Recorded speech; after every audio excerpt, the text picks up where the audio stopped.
All right, I finished my water pump on my Durango, and I was having a problem, a little bit of a problem anyway, getting that big bolt that's on. It's like a inch and a half. My last video I mentioned it. Um, it's probably over an inch.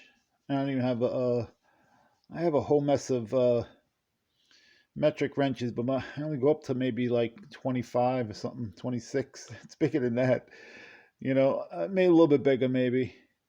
But I use an adjustable wrench. But anyway, now when I went to go take it off, I says, "How the heck am I going to do this? Everything is spinning, even with the serpentine belt on, still spinning." I says, "How the hell am I going to do?"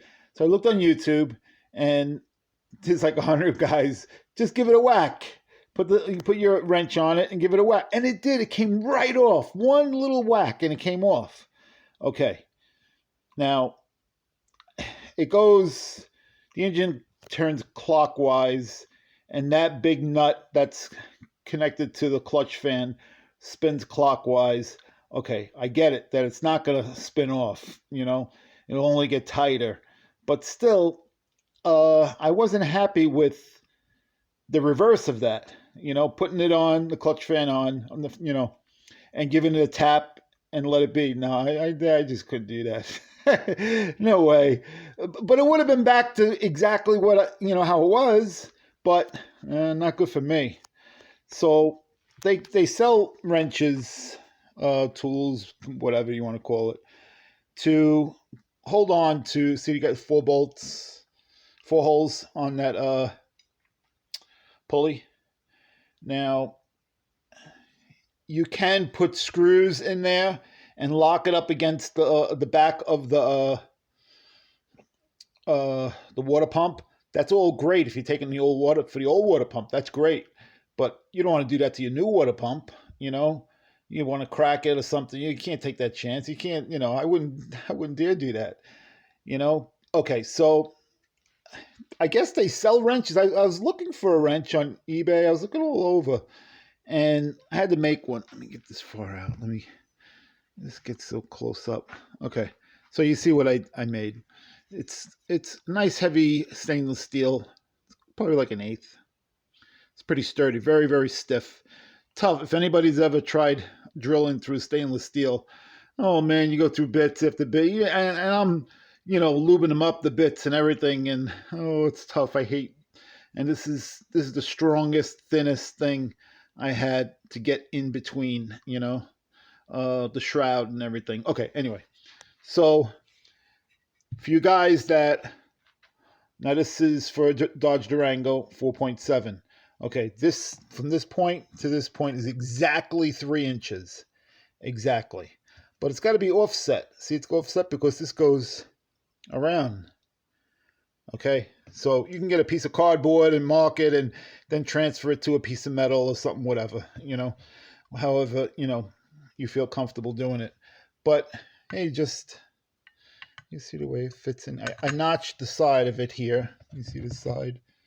I notched the side of it for this part to sit in there. So it sits nice and flat. It goes, oh, show. You see going in there. Now it fits nice and flat. Okay, very simple. I mean, if it was cheap enough, if I found it on on eBay, I probably would have just bought it. But I says no, I want to do it now and get it over with. So this holds the pulley really good.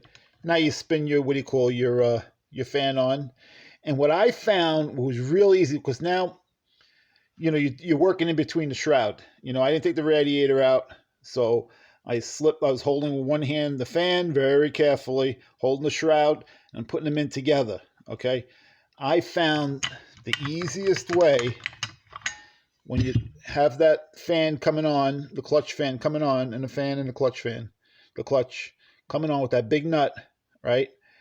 Hold it into place. It's the easiest way to get in. If you take the radiator out and you have all tons of room and everything, you don't have to do this. But if you don't take your radiator out and you're putting it in like I did, holding, the shroud with one hand, the fan with the other hand, and slipping them in both together. Now, you got limited space. Okay. So what I found was the easiest way was to get that clutch fan nut on there and spin the pulley. Just spin the pulley, because it's going to be very difficult to spin that fan, because the fan, that nut is bolted to, it's fixed to the back of the clutch fan. So you have to spin the whole fan, So it's easier, just spin the pulley.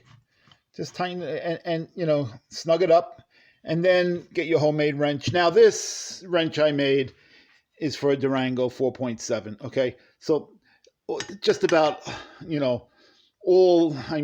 the imports, they all is similar to this. How to hold the pulley. So you make your own. So this doesn't really just call for a Durango or your Dodge or whatever. You could make this for anything. You know what I mean? It's pretty self-explanatory. But the thing is, you see, this is 3 inches from here to here, but don't forget it's on a curve. So look at the bolt, how I have the bolts on that piece of metal.